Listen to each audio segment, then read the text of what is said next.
तो चलिए जी स्टार्ट करते हैं सेल साइकिल से। As you know, cell is the basic structural and functional unit of life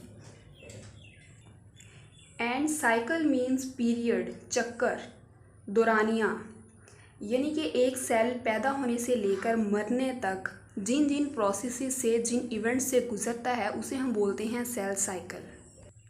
तो अगर हम इसकी डेफिनेशन देखें तो इसमें आएगा कि series of events from the time a cell is produced until it completes mitosis।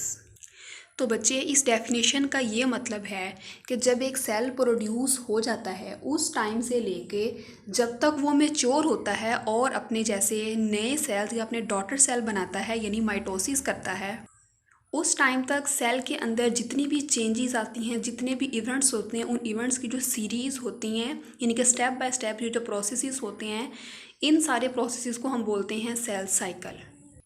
तो देखिए, कॉमन सेंस की बात है कि जब एक सेल प्रोड्यूस होगा तो पैदा होते ही तो अपने डॉटर सेल नहीं बना देगा ना। आखिर वो ग्रो करेगा, वो बड़ा होगा, मैच्योर होगा, उसके बाद ही वो अपने जो है ना वो डॉटर सेल्स बनाएगा। तो इस तरह से ये एक लंबा प्रोसेस है। तो सेल साइकिल को बेहतर अंदाज में समझने के लिए सेल साइकिल को 2 फेजेस में डिवाइड कर दिया गया है। फर्स्ट फेज़ जो है वो इंटरफेज़ है और जो सेकंड फेज़ है वो माइटोसिस फेज़ है। फर्स्ट फेज़ इसका है इंटरफेज़ एंड सेकंड फेज़ है माइटोसिस या माइटोटिक फेज़। जो फर्स्ट फेज़ है इंटरफेज़, ये वो फेज़ है जिसमें कोई भी सेल डिवीजन नहीं होती, सेल इसमें डिवाइड नहीं होता, लेकिन इसमें सेल अपनी सारी तैयारी करता है डिवाइड होने की। यानी कि जो जो चीज़ें सेल को डिवीजन के दौरान ज़रूरत होती है वो सारी चीज़ें इस फेज़ में तैयार हो जाती हैं।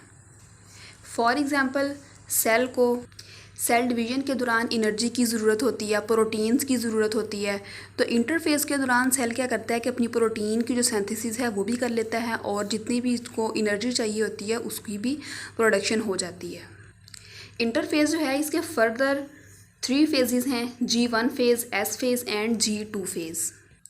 फिर नेक्स्ट फेज़ है माइटोसिस या माइटोटिक फेज़। जब सेल की सारी रिक्वायरमेंट्स पूरी हो जाती हैं डिवीजन के लिए तो फिर सेल डिवीजन स्टार्ट हो जाती है और एक पेरेंट सेल 2 डॉटर सेल में डिवाइड हो जाता है।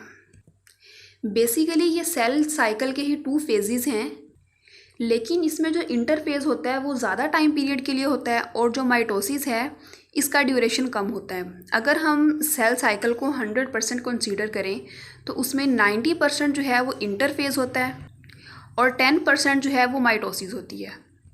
यानी कि इंटरफेज़ का जो ड्यूरेशन है वो 90% है और माइटोसिस का जो ड्यूरेशन है वो 10% है। अगर इस सारे कॉन्सेप्ट को समझने के लिए आप एक एग्जांपल लें कि जिस तरह से आप किसी भी क्लास में पढ़ते हैं और आप पूरा साल उस क्लास की तैयारी करते हैं और एंड पे आप एग्ज़ाम्स देते हैं, तो ऐसा नहीं है कि आप जो है ना वो बस क्लास आपकी शुरू होती है और आप एग्ज़ाम दे देते हैं, बल्कि एग्ज़ाम से पहले आप एग्ज़ाम की सारी तैयारी करते हैं, आप सिलेबस को पढ़ते हैं। अब एग्ज़ाम की तैयारी के लिए आपने अपनी जो प्रिपरेशन है उसको डिफरेंट फेजेस में डिवाइड किया होता है। सबसे पहले आप सिलेबस कवर करते हैं, पढ़ते हैं, ये आपका एक फ़ेज़ है। दूसरे फ़ेज़ में आप टेस्ट देते हैं।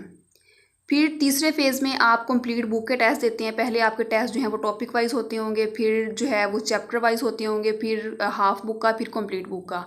इसी तरह से फिर उसके बाद आप जो है वो पेपर देते हैं। अगर आप देखें तो आपका प्रिपरेशन फ़ेज़ जो है वो बहुत ज़्यादा होता है, लेकिन जो आपका एग्ज़ाम का फ़ेज़ है वो बहुत कम होता है। आपके एग्ज़ाम जो है मैक्सिमम 1 मंथ में कंप्लीट हो जाएंगे, लेकिन आपकी जो क्लास की टाइमिंग है वो तकरीबन 1 साल होती है। तो 1 साल में से 11 महीने जो है वो आप एग्ज़ाम की प्रिपरेशन करते हैं और 1 महीने में आप अपने एग्ज़ाम देते हैं और कभी कभार 1 महीने से भी कम।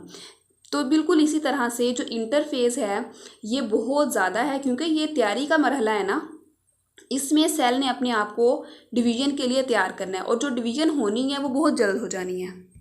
तो इन शॉर्ट हम ये कह सकते हैं कि इंटरफेज़ जो है ये प्रिपरेटरी फेज़ है और माइटोसिस जो है ये डिवाइडिंग फेज़ है। इंटरफेज़ में सेल अपने आप को उस चीज़ के लिए प्रिपेयर करता है और माइटोसिस में वो डिवीजन हो जाती है। तो सबसे पहले हम इंटरफेज़ को डिटेल से स्टडी करते हैं। इंटरफेज़ के नेक्स्ट हमने देखे थे कि 3 फेजेस थे, G1 phase, S phase and G2 phase. तो हम पहले देखते हैं G1 फेज़ को। लेकिन उससे पहले बच्चे आपने ये बात याद रखनी है कि जो इंटरफेस है ये हाई मेटाबॉलिक एक्टिविटी है, यानी कि जब इंटरफेस स्टार्ट होता है तो सेल की जो मेटाबॉलिक एक्टिविटी है वो बहुत ज़्यादा होती है, क्योंकि सेल की जो एनर्जी की रिक्वायरमेंट्स होती हैं वो बहुत ज़्यादा होती हैं। नेक्स्ट स्टेप में यानी कि माइटोसिस में सेल ने डिवाइड होना होता है और डिवीजन के लिए बहुत ज़्यादा अमाउंट में एनर्जी रिक्वायर होती है, और चूँकि इस फेज़ में सेल अपने आप को डिवीजन के लिए प्रिपेयर कर रहा है, इसलिए इंटरफेज़ जो है ये हाई मेटाबॉलिक एक्टिविटी होती है इसमें। तो इंटरफेज़ का हम सबसे पहला देख लेते हैं G1 फेज़।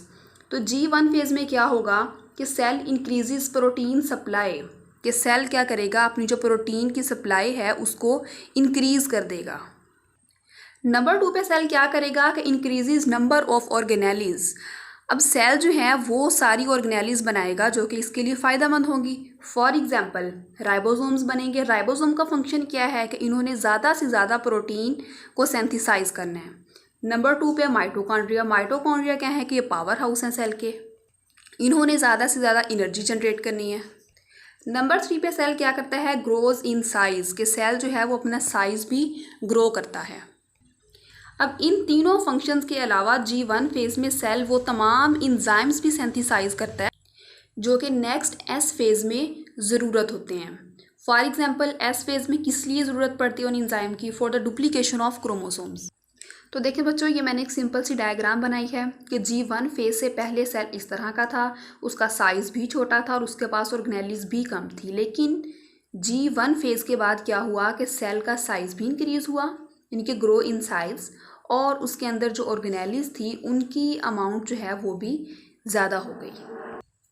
तो ये था इंटरफेज़ का G1 फेज़, जिसमें सेल ने क्या किया, प्रोटीन की सप्लाई को इंक्रीज़ किया, अपनी जो ऑर्गेनेलीज थी उनके नंबर को इंक्रीज़ किया, ग्रो इन साइज़ हुआ, और वो इंजाइम सिंथेसाइज किए जो कि नेक्स्ट S फेज़ में क्रोमोसोम की डुप्लीकेशन के लिए ज़रूरी थे। नेक्स्ट है S फेज़। S फेज़ में क्या होता है कि क्रोमोसोम की डुप्लीकेशन होती है। इसमें जो सेल के क्रोमोसोम्स होते हैं वो डुप्लीकेट हो जाते हैं और सेल फिर जो बनते हैं यानी कि जो डॉटर क्रोमोसोम बनते हैं उनमें 2 सिस्टर क्रोमाटिड्स होते हैं और वो एक ही सेंट्रोमेयर पर अटैच होते हैं। नेक्स्ट माइटोसिस में मैं आपको डिटेल से बताऊंगी क्रोमोसोम का स्ट्रक्चर, उसमें फिर आपको पता चल जाएगा कि क्रोमाटिड्स क्या होते हैं, सेंट्रोमेयर क्या होता है और वो किस तरह से उसके साथ अटैच होते हैं। तो फिलहाल के लिए आप बस इतना ही समझ लें कि S फेज़ में क्या होता है कि सेल अपने क्रोमोसोम्स को डुप्लीकेट करता है और एज ए रिज़ल्ट हर क्रोमोसोम के पास 2 सिस्टर क्रोमाटिड्स हो जाते हैं।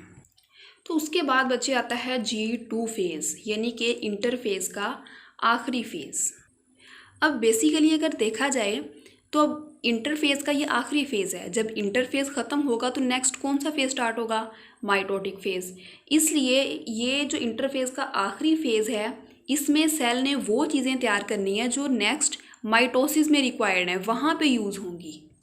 तो इसीलिए G2 फेज़ में सेल जो है वो प्रोटीन तैयार करेंगे जो माइटोसिस में यूज़ होंगे, किस लिए, स्पिंडल फाइबर्स बनाने के लिए। यानी G2 फेज़ में सेल जो हैं वो प्रोटीन तैयार करते हैं जो नेक्स्ट माइटोसिस में यूज़ होती हैं। अब वो किस लिए यूज़ होती हैं, for the production of spindle fibres. और स्पिंडल फाइबर्स क्या होते हैं, इनका क्या फंक्शन होता है, ये क्या रोल प्ले करते हैं सेल में, सेल डिवीजन में, ये भी हम माइटोसिस में बहुत डिटेल से स्टडी करेंगे। नॉर्मली G2 फेज़ के बाद सेल जो है वो माइटोटिक फेज़ में एंटर हो जाता है, लेकिन समटाइम्स ऐसा होता है कि सेल जो हैं वो टेम्परेरीली या परमानेंटली स्टॉप कर देते हैं डिवीजन को, वो M फेज़ में एंटर नहीं होते। होना तो यही चाहिए ना कि जब सेल का प्रिपरेटरी फेज़ जो है वो ख़त्म हो चुका है उसके बाद सेल को डिवाइडिंग फेज़ में एंटर होना है, लेकिन समटाइम्स ऐसा नहीं होता। तो फिर कैसा होता है कि सेल जो है वो G0 फेज़ में एंटर हो जाते हैं, यानी कि नॉन डिवाइडिंग फेज़ जो है वो उसमें एंटर हो जाते हैं। G0 फेज़ जो है ये नॉन डिवाइडिंग फेज़ है। अब देखिए बच्चों, कुछ जो मल्टी सेलुलर यूकैरियोट्स हैं उनके सेल्स में क्या होता है कि जैसे ही G1 फेज़ ख़त्म होता है तो G1 फेज़ के फ़ौरन बाद ही उनका जो सेल है वो G0 फेज़ में एंटर हो जाता है, यानी कि उनमें S फेज़ भी नहीं होता और उनमें G2 फेज़ भी नहीं होता, वो सारे फेजेस जो हैं वो बाद में होते हैं। तो G1 फेज़ के फ़ौरन बाद ये सेल जो है वो G0 फेज़ में एंटर हो जाता है, और ये किस में होता है?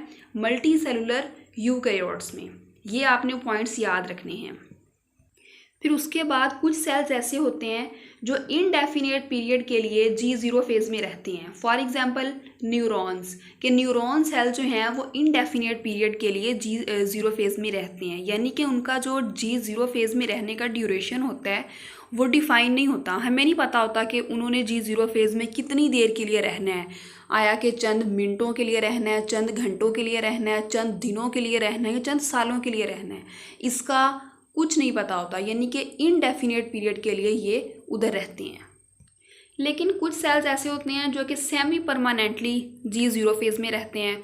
फॉर एग्जांपल लीवर और किडनी के कुछ सेल्स ऐसे होते हैं जो कि सेमी परमानेंटली G0 फेज़ में रहते हैं।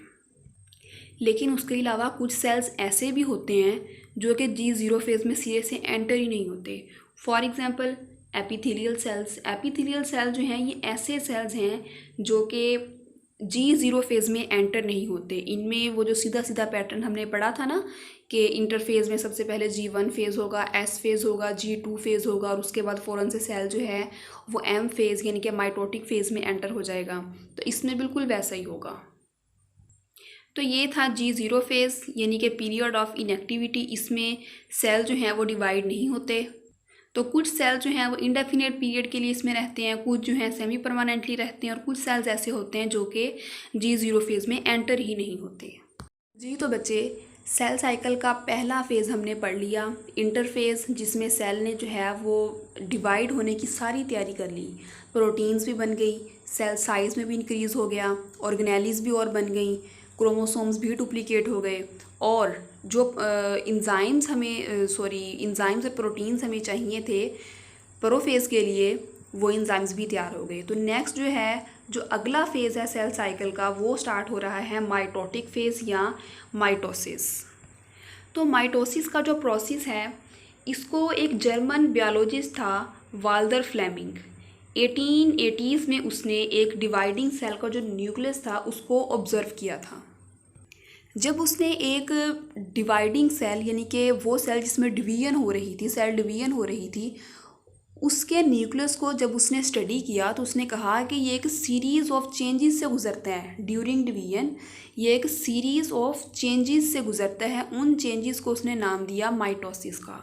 और माइटोसिस को उसने ऐसे डिफाइन किया, the type of cell division in which a cell divides into two daughter cells each with the same number of chromosomes as were present in the parent cell is called mitosis। तो बच्चे, इस definition में, mitosis की definition में दो चीज़ें हैं जिनका आपने ख़ास ख्याल रखना है। अगर वही चीज़ें आप गलत लिखेंगे तो आपकी डेफिनेशन गलत होगी। उसमें पहली चीज़ तो ये है जो आपने याद रखनी है, और बहुत इंपॉर्टेंट चीज़ है, कि माइटोसिस के बाद सेल हमेशा हमेशा दो डॉटर सेल बनाता है। और दूसरी बात कि नंबर ऑफ़ क्रोमोसोम जो हैं वो सेम रहते हैं, जितने पेरेंट सेल में थे उतने ही डॉटर सेल में होंगे।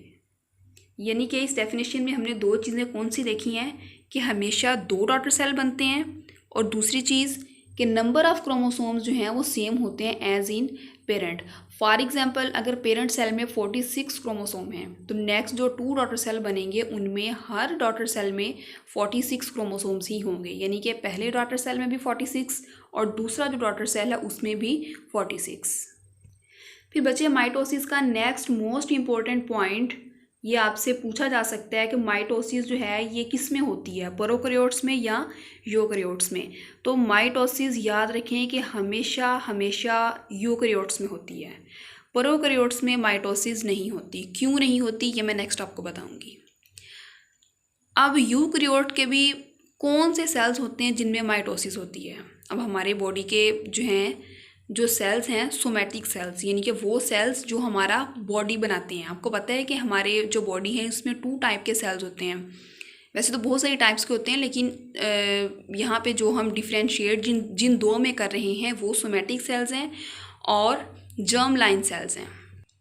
तो सोमैटिक सेल्स वो होते हैं जो हमारा पूरा बॉडी बनाते हैं, और जर्म लाइन सेल्स वो होते हैं जो गैमीट्स बनाते हैं, फिर उन गैमीट्स की फर्टिलाइजेशन होती है, फिर जाइगोट बनता है, फिर एम्ब्रियो बनता है और फिर न्यू इंडिविजुअल बन जाता है। तो जो सोमैटिक सेल्स हैं, जो सेल्स हमारा बॉडी बनाते हैं, उन सेल्स में होती है माइटोसिस। अच्छा, फिर ये बात भी है कि चलें हमारे पास तो जो है ना वो सोमैटिक सेल्स हैं यूकैरियोट्स में, उनके अंदर तो हो जाती है माइटोसिस, लेकिन फिर यूकैरियोट्स में क्या होता है, प्रोकैरियोट्स में फिर क्या होता है? देखिए, जो प्रोकैरियोटिक सेल है उनमें भी माइटोसिस से मिलता जुलता एक प्रोसेस होता है जिसको बाइनरी फिशन बोलते हैं। तो मोस्टली जो प्रोकैरियोट्स होते हैं उनमें जो सेल डिवीजन होते हैं वो बाइनरी फिशन के ज़रिए ही होती है। और भी मेथड्स हैं, लेकिन मोस्ट कॉमन मेथड जो है वो बाइनरी फिशन है। इसमें भी माइटोसिस की तरह इसका जो न्यूक्लियर मटेरियल है, जेनेटिक मटेरियल, वो डिवाइड हो जाता है और फिर जो है वो साइटोकाइनेसिस होती है, सेल भी 2 हिस्सों में डिवाइड हो जाता है और इसके 2 डॉटर सेल बन जाते हैं। फिर बच्चे नेक्स्ट ये क्वेश्चन है कि प्रोकैरियोट्स में जो है वो माइटोसिस क्यों नहीं होती? माइटोसिस से मिलता जुलता प्रोसेस बाइनरी फिशन जो इनमें हो रहा है वो क्यों होता है और इनमें माइटोसिस क्यों नहीं होती? क्योंकि बच्चे हमने पहले देखा है कि माइटोसिस को स्टार्ट करने के लिए भी हमें एनर्जी चाहिए और उसके लिए सेल ने क्या किया था, अपनी ऑर्गेनेलिस तैयार की थी, उनसे प्रोटीन की सप्लाई चाहिए थी, एनर्जी चाहिए थी, यानी कि जो सब कुछ सेल को डिवीजन के दौरान चाहिए था वो इंटरफेस में जो सेल की ऑर्गेनेलिस थी उन्होंने तैयार कर दिया था। लेकिन अगर आपको याद हो, अगर आपने प्रोकैरियोट्स और यूकैरियोटिक सेल का डिफरेंस पढ़ा हो तो आपको पता होगा कि जो प्रोकैरियोट्स होते हैं उनमें नंबर 1 पे तो डेफिनेट न्यूक्लियस नहीं होता, यानी कि उनका जो न्यूक्लियस होता है, उनका जो न्यूक्लियर मटीरियल होता है वो वैसे ही साइटोप्लाज्म में पड़ा होता है, उनके गिर्द कोई भी न्यूक्लियर इन्वेलप नहीं होता, इसलिए हम उसको डेफिनेट न्यूक्लियस नहीं कह सकते। आप ये नहीं कहेंगे कि उनमें न्यूक्लियस ही नहीं होता, न्यूक्लियर मटेरियल होता है, लेकिन डेफिनेट न्यूक्लियस ना होने का मतलब है कि उनमें कोई न्यूक्लियर इन्वेलप नहीं होता। जो जेनेटिक मटेरियल होता है वो वैसे ही साइटोप्लाज्म में पड़ा हुआ होता है। फिर नंबर 2 पे ये है कि उनमें कोई भी मेम्ब्रेनस बाउंड ऑर्गेनेलिस नहीं होती, यानी कि वो सारी ऑर्गेनेलिस जो कि ज़रूरी हैं माइटोसिस के लिए, जिन्होंने एनर्जी वगैरह देनी है, फॉर एग्जांपल माइटोकॉन्ड्रिया, राइबोसोम्स, तो ऐसी कोई भी जो राइबोसोम जो है ये प्रोकैरियोट्स में होते हैं लेकिन माइटोकॉन्ड्रिया नहीं होता। तो इसलिए इसके पास बहुत सारी ऐसी ऑर्गेनेलिस जो हैं वो नहीं होती जो कि माइटोसिस में अपना रोल प्ले करती हैं, इसलिए प्रोकैरियोट्स में माइटोसिस नहीं होती और इनमें माइटोसिस से मिलता जुलता प्रोसेस होता है बाइनरी फिशन, जो कि सिंपल प्रोसेस है, माइटोसिस की तरह एक कॉम्प्लेक्स प्रोसेस नहीं है, जबकि माइटोसिस जो है ये एक कॉम्प्लेक्स प्रोसेस है। अब माइटोसिस का जो फेज़ है इसके फर्दर 4 फेजेज़ हैं। Number 1 is prophase, then metaphase, anaphase and telophase. तो सबसे पहले हम देखते हैं प्रोफेज को। तो सेल डिवीजन का यानी माइटोसिस का जो सबसे पहला फेज़ है वो प्रोफेज है। यहाँ से एक्चुअली सेल डिवाइड होना स्टार्ट हो जाता है। तो बच्चे, जैसे हम पहले पढ़ चुके हैं कि इंटरफेज में सेल ने अपना जो न्यूक्लियर मटेरियल था, जो क्रोमोसोम्स थे, उनको डुप्लीकेट कर लिया था, उनकी कॉपीज़ तैयार कर ली थी। तो देखिए बच्चों, एक सेल का जो न्यूक्लियर मटेरियल होता है उसमें जो क्रोमोसोम्स होते हैं, जब सेल डिवाइड नहीं हो रहा होता तो वो थ्रेड लाइक फॉर्म में होते हैं, बिल्कुल जैसे धागे की शक्ल के होते हैं। उनकी कोई इस तरह से डेफिनेट शेप नहीं होती क्रोमोसोम वाली, और उसको जो इनडेफिनेट शेप होती है उसको हम बोलते हैं क्रोमैटिन। क्रोमैटिन मटेरियल होता है, उसको हम क्रोमोसोम्स नहीं बोलते क्योंकि उनकी क्रोमोसोम वाली शक्ल ही नहीं होती। तो जैसे ही सेल डिवीजन स्टार्ट होती है, यानी कि माइटोसिस, और माइटोसिस का भी कौन सा फेज़, प्रोफेज। तो प्रोफेज एक्चुअली जब स्टार्ट होता है तो उसमें जो क्रोमैटिन मटेरियल होता है वो क्या होता है कि हाईली कंडेंस्ड फॉर्म में कन्वर्ट हो जाता है, जिसको हम बोलते हैं क्रोमोसोम्स। तो इंटरफेज में मैंने आपसे कहा था कि मैं आपको माइटोसिस में क्रोमोसोम के स्ट्रक्चर के बारे में डिटेल से बताऊंगी। तो बच्चे, सेल डिवीजन से पहले जो है वो जो जेनेटिक मटेरियल होता है, क्रोमोसोम जो होते हैं वो इस फॉर्म में होते हैं, इसलिए हम उन्हें बोलते हैं क्रोमैटिन। लेकिन जैसे ही प्रोफेज स्टार्ट होता है तो ये क्रोमैटिन जो है वो इस फॉर्म से इस फॉर्म में, यानी कि क्रोमोसोम की फॉर्म में चेंज हो जाते हैं। तो ये जो है, ये मैंने एक क्रोमोसोम का स्ट्रक्चर ड्रॉ किया है। इसमें क्या होता है, कौन कौन से पार्ट्स होते हैं क्रोमोसोम के। सबसे पहले तो बच्चे, जो यहाँ पे आपको सर्कल सा नज़र आ रहा है जिसके ऊपर ये दोनों लोब्स इसके अटैच हैं, उसको हम बोलते हैं सेंट्रोमेयर, यानी कि ये सेंटर में प्रेजेंट है ना, तो यहाँ से आपने याद रखना है कि ये सेंटर में प्रेजेंट है और ये क्या है, सेंट्रोमेयर। अब सेंट्रोमेयर के ऊपर आपको ये दो चीज़ें अटैच नज़र आ रही हैं ये लोब से, तो ये क्या हैं, क्रोमाटिड्स। अब फिर पहले हमने इंटरफेज में बात की है सिस्टर क्रोमाटिड्स।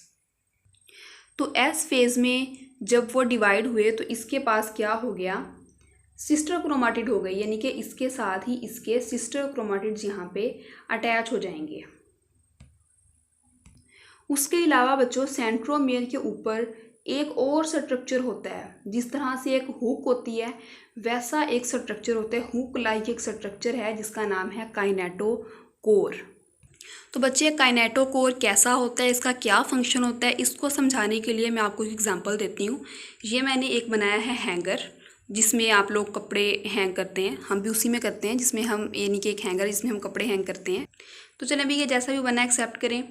तो उस हैंगर का ये वाला पोर्शन जो कि हम वायर के साथ यानी कि जो हम तार के साथ हैंग करते हैं, तो वो पोर्शन जैसा होता है बिल्कुल काइनेटोकोर वैसी होती है। जिस तरह हमने हैंगर को यूज़ करना होता है ना तार पे लटकाने के लिए, बिल्कुल उसी तरह से काइनेटोकोर यूज़ होती है स्पिंडल फाइबर के ऊपर क्रोमोसोम को अटैच करने में। तो देखिए प्रोफेज के स्टार्ट में सेल जो है इस फॉर्म से इस फॉर्म में कन्वर्ट हो गया है। तो सेल के बाहर जो है सेंट्रोसोम्स प्रेजेंट हैं। उन सेंट्रोसोम्स ने क्या करना है कि स्पिंडल फाइबर बनाने हैं। अब स्पिंडल फाइबर जो हैं ये एक्चुअली क्या हैं, ये एक थ्रेड लाइक स्ट्रक्चर्स होते हैं ये इस तरह से, और ये होते क्या हैं, माइक्रोट्यूब्यूल्स होती हैं ये, यानी कि फाइबर जो हैं ये माइक्रोट्यूब्यूल से बने हुए होते हैं, और माइक्रोट्यूब्यूल जो हैं वो ट्यूब्यूलन प्रोटीन से मिलके बने हुए होते हैं। अब ये स्पिंडल फाइबर जब बन जाते हैं तो स्पिंडल फाइबर के कंप्लीट सेट को हम बोलते हैं माइटोटिक स्पिंडल। माइटोटिक स्पिंडल हम इनको क्यों बोल रहे हैं, क्योंकि ये माइटोसिस के दौरान बन रहे हैं। तो यहाँ तक मैं आपको प्रोफेज का ओवरव्यू दे देती हूँ कि प्रोफेज में क्या होता है। जो न्यूक्लियर मटेरियल होता है वो प्रोफेज से पहले जो है वो थ्रेड लाइक स्ट्रक्चर में होता है जिसको हम क्रोमेटिन बोलते हैं, लेकिन जैसे ही प्रोफेज स्टार्ट होता है तो वो हाईली कंडेंस्ड फॉर्म में चेंज हो जाता है जिसको हम क्रोमोसोम कहते हैं। फिर हर क्रोमोसोम के पास जो है वो सिस्टर क्रोमाटिड्स भी आ जाते हैं। फिर उसके बाद क्या होता है कि सेल के पास जो सेंट्रोसोम्स प्रेजेंट होते हैं वो सेंट्रोसोम क्या करते हैं, स्पिंडल फाइबर्स बना देते हैं प्रोफेज के दौरान। और जब स्पिंडल फाइबर्स बन जाते हैं तो जो सेल का न्यूक्लियस का न्यूक्लियर इन्वेलप होता है वो डिसअपियर हो जाता है, वो गायब हो जाता है।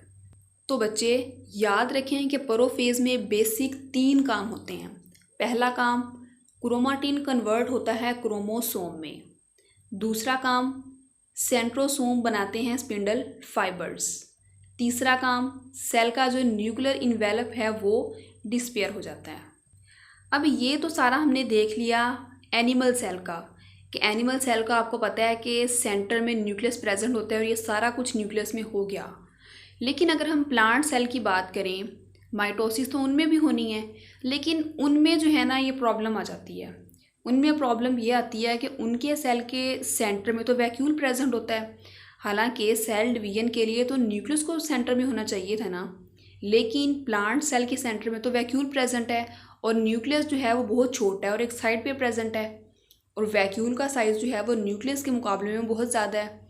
फिर उनमें माइटोसिस कैसे होगी।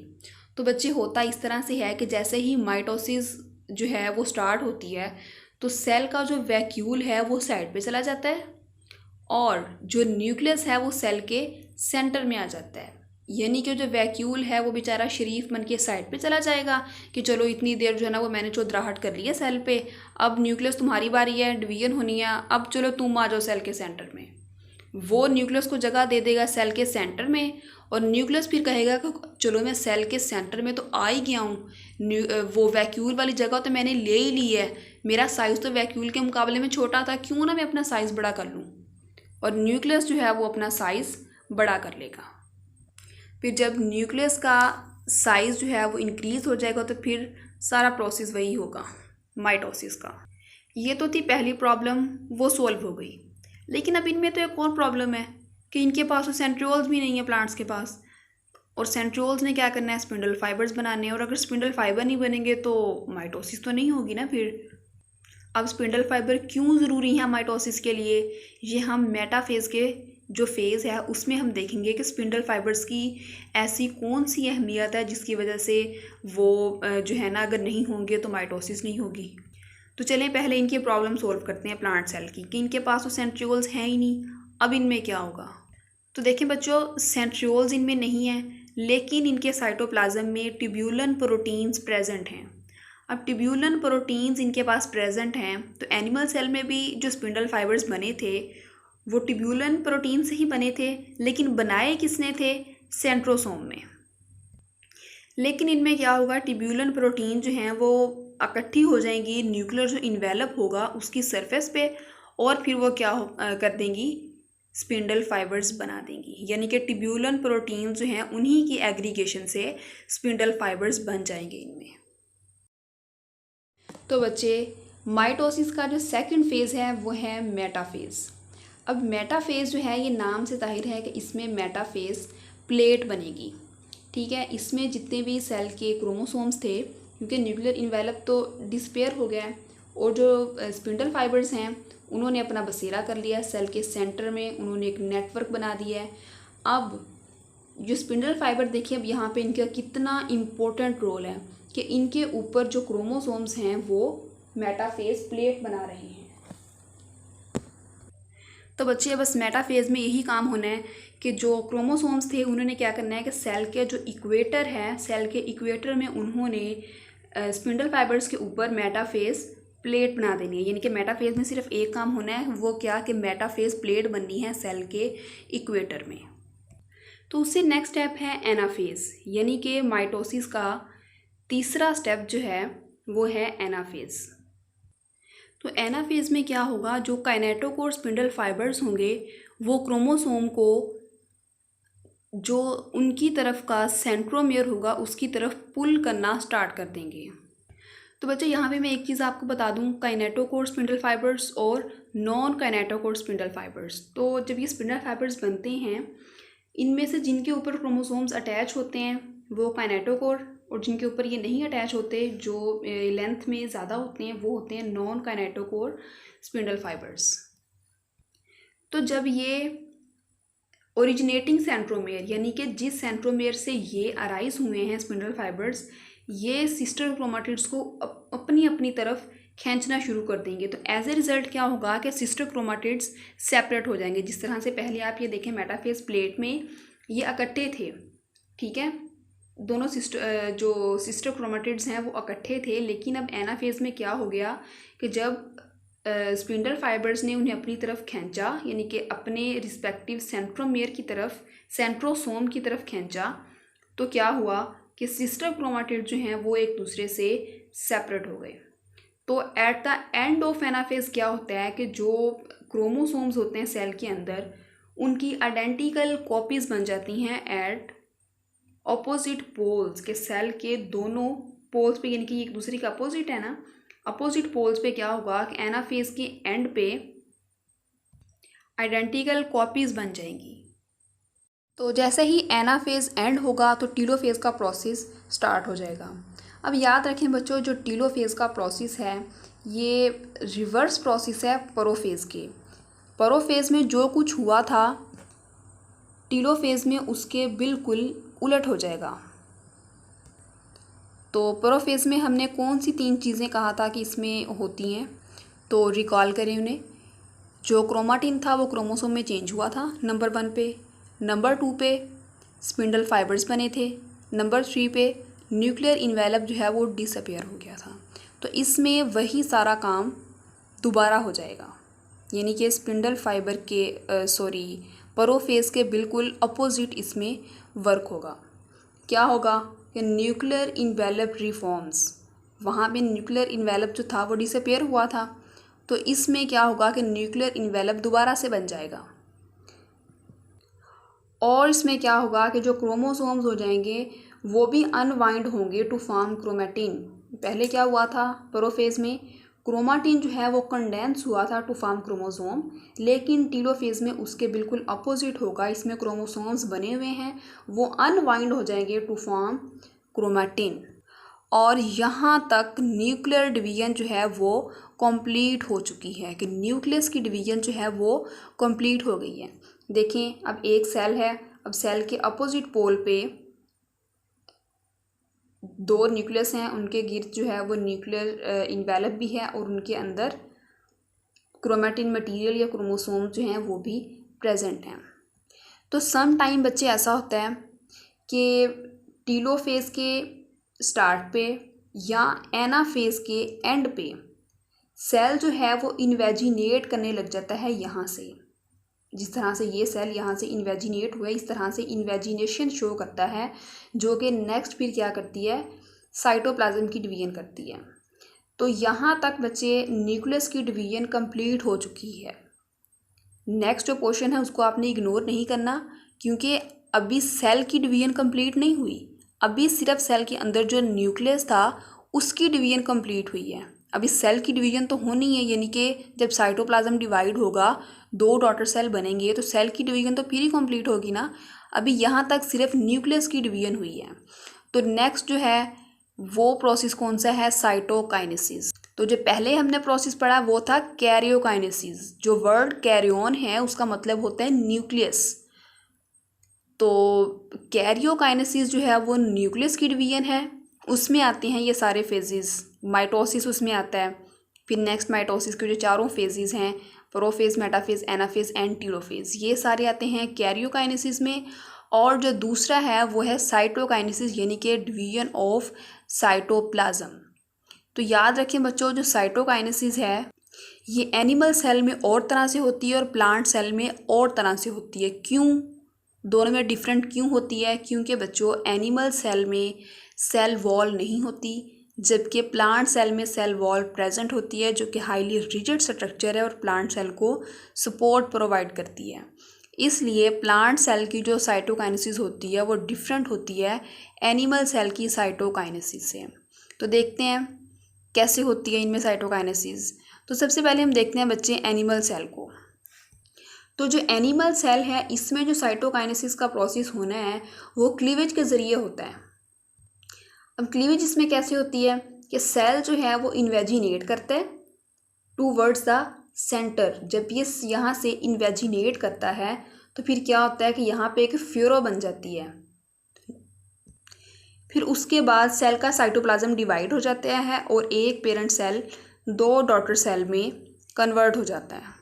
तो माइटोसिस की डेफिनेशन में भी हमने यही देखा था कि एक पेरेंट सेल दो डॉटर सेल में कन्वर्ट होता है, यानी कि एक पेरेंट सेल जो है वो दो डॉटर सेल प्रोड्यूस करता है। तो बच्चे एनिमल सेल का तो हमने देख लिया, अब हम देखते हैं कि प्लांट सेल में फिर साइटोकाइनेसिस कैसे होती है। क्योंकि हमने तो कहा है कि इनमें बहुत जो है वो होती है रिजिड स्ट्रक्चर, सेल वॉल। तो जब इसमें सेल वॉल है तो यहाँ से तो पॉसिबल ही नहीं है कि सेल यहाँ से इन्वेजिनेट करे, इसमें फ्यूरो फॉर्मेशन हो और सेल जो है वो टू डॉटर सेल में डिवाइड हो जाए। नहीं, ऐसा नहीं है। तो इसमें क्या होता है, देखिए अल्लाह ताला ने एक बहुत खूबसूरत निज़ाम बनाया है, हर चीज़ का बहुत परफेक्ट, बहुत अच्छा निज़ाम बनाया हुआ है।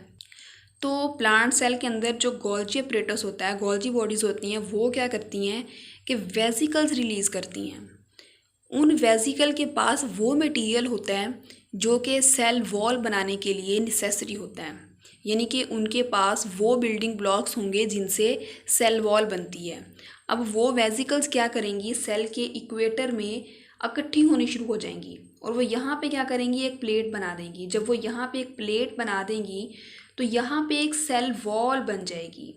तो एज ए रिज़ल्ट जो प्लांट का पेरेंट सेल होगा वो टू डॉटर सेल्स में डिवाइड हो जाएगा। तो इस तरह से एनिमल सेल में और प्लांट सेल में भी साइटोकाइनेसिस का प्रोसेस कंप्लीट होता है। जब साइटोकाइनेसिस का प्रोसेस कंप्लीट हो जाता है तो हम कह देते हैं कि यहाँ तक एक सेल में डिवीजन कंप्लीट हो चुकी है, यानी कि न्यूक्लियस की डिवीजन भी हो गई है और साइटोप्लाज्म की डिवीजन भी हो गई है।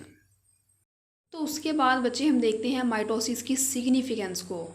हम ये देखते हैं कि माइटोसिस जिसको हम कब से पढ़ रहे हैं, खप रहे हैं, इतना कॉम्प्लेक्स प्रोसेस है, इसमें ये हो जाता है, सेल डिवाइड हो जाता है, न्यूक्लियस इस तरह से डिवाइड होता है, प्रोफेज होता है, मेटाफेज, एनाफेज, टीलोफेज, ये सारे प्रोसेस जो हो रहे हैं, क्या ये प्रोसेस जो होता है हमारे लिए फ़ायदेमंद भी है? ये हमें किस तरह से फ़ायदा पहुंचा रहा है? इसका क्या रोल है हमारे बॉडी में, हमारी ज़िंदगी में इसकी क्या अहमियत है जिसकी वजह से हम इसको इतना पढ़ रहे हैं, इसको बहुत इम्पोर्टेंस देते हैं। तो देखते हैं कि हमारी लाइफ में इसकी क्या इम्पोर्टेंस है। तो बच्चे, जो इसका सबसे पहला पॉइंट है वो है डेवलपमेंट एंड ग्रोथ। तो याद रहे, कुछ बच्चे यहाँ पे डेवलपमेंट और ग्रोथ को मिक्स कर देते हैं, तो आपने ऐसा नहीं करना। आज आपने डेवलपमेंट और ग्रोथ में डिफरेंस याद रखना है। डेवलपमेंट जो होता है ये एक्चुअली होता है कि फॉर्मेशन ऑफ ऑर्गन्स या ऑर्गेनिज्म। इसमें बच्चे क्या होता है कि एक सिंपल सेल से हमारे जो ऑर्गन्स हैं या जो ऑर्गेनिज्म है वो बनता है, उसकी फॉर्मेशन होती है। जिस तरह से हमारे गैमीट्स होते हैं, गैमीट्स की फ्यूजन होती है, फिर उनसे जाइगोट बनता है, जाइगोट से फिर जो है ना उसमें क्लीवेज स्टार्ट हो जाती हैं, मोरूला बनता है, ब्लास्टूला बनता है उसमें, और फिर इस तरह के कॉम्प्लेक्स प्रोसेसेस के बाद जो है वो एक ऑर्गन बनता है या एक ऑर्गेनिज्म बनता है। तो ये सारा कुछ जो है ये आएगा डेवलपमेंट में, कि किसी भी चीज़ का बनना, यानी कि ऑर्गन्स या ऑर्गेनिजम्स का बनना, उनकी फॉर्मेशन को हम बोलते हैं डेवलपमेंट। तो इसके लिए भी बच्चे माइटोसिस बहुत ज़रूरी है। अब इसके लिए माइटोसिस कैसे ज़रूरी है? देखिए, अब एक सेल ने जब डिवाइड होकर दूसरा सेल बनाना है तो बहुत सारे सेल्स के एग्रीगेशन से ही एक ऑर्गन बनता है ना, एक ऑर्गेनिज्म बनता है। तो वो सेल जो हैं वो माइटोसिस के ज़रिए डिवाइड होते हैं। उन सेल्स में माइटोसिस होगी, फिर ही वो अपने जैसे और सेल्स बनाएंगे और वो एक कंप्लीट ऑर्गन या ऑर्गेनिज्म बनाएंगे। इसलिए डेवलपमेंट के प्रोसेस के लिए जो माइटोसिस है ये बहुत इंपॉर्टेंट है, बहुत सिग्निफिकेंट है। उसके बाद है बच्चे ग्रोथ। अब ग्रोथ का बेसिक कॉन्सेप्ट क्या है कि इंक्रीज़ इन साइज़, कि जो चीज़ें डेवलपमेंट में बन गई थी, जो ऑर्गन या ऑर्गेनिजम्स डेवलपमेंट में बन गए थे, अब उन चीज़ों ने अपना साइज़ इंक्रीज़ करना है थ्रू आउट द लाइफ। पूरी ज़िंदगी जब वो अपने साइज़ में इंक्रीज़ होती रहेंगी तो उसको हम बोलेंगे ग्रोथ। एक बच्चा जब माँ के पेट में होता है तब उसमें हो रही होती है डेवलपमेंट, और पैदा होने के बाद उसमें होती है ग्रोथ, यानी कि वो अपना साइज़ इंक्रीज़ करता है। जब हम पैदा हुए थे हम कितने छोटे से थे और आज हम माशाल्लाह कितने बड़े हो गए हैं। तो अब हमें क्या हुई है? ग्रोथ। और ये जो हम ग्रो कर रहे हैं, हमारा साइज़ इंक्रीज़ हो रहा है, ये भी किस वजह से है? माइटोसिस की वजह से। माइटोसिस की वजह से ही हमारे सेल जो हैं वो इंक्रीज़ हो रहे हैं और हमारी ग्रोथ हो रही है। उसके बाद है बच्चे सेकंड पॉइंट, रीजनरेशन। रीजनरेशन, कुछ ऑर्गेनिजम्स ऐसे होते हैं कि अगर उनके बॉडी के कोई भी पार्ट्स उनसे अलहदा हो जाएं, लॉस हो जाएं, या किसी भी वजह से डैमेज हो जाएं, तो वो ऑर्गेनिजम्स क्या करते हैं कि माइटोसिस के ज़रिए अपने वो जो उनके खोए हुए जिस्म के हिस्से होते हैं वो दोबारा बना लेते हैं। For example sea star. Sea star के जो है ना ये 5 इसके आर्म्स होते हैं।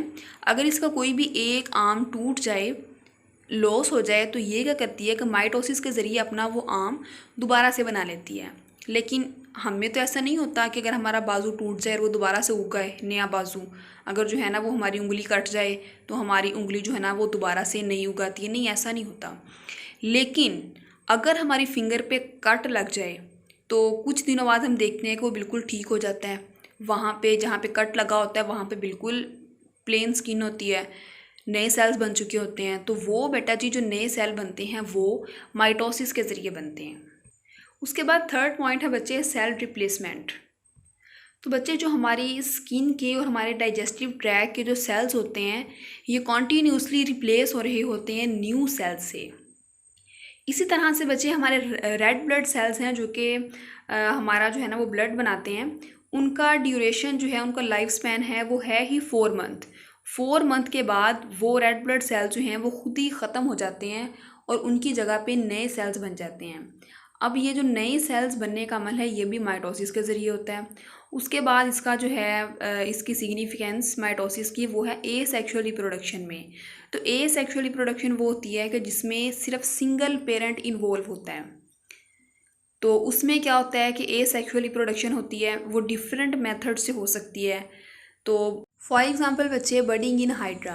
अब हाइड्रा में जो बडिंग का प्रोसेस है ये भी माइटोसिस के ज़रिए होता है। इसमें क्या होता है कि उसका जो न्यूक्लियर मटेरियल होता है वो उस बर्ड में मूव करता है और आहिस्ता आहिस्ता वो बर्ड जो है वो माइटोसिस के ज़रिए ग्रो होती रहती है और समटाइम्स वो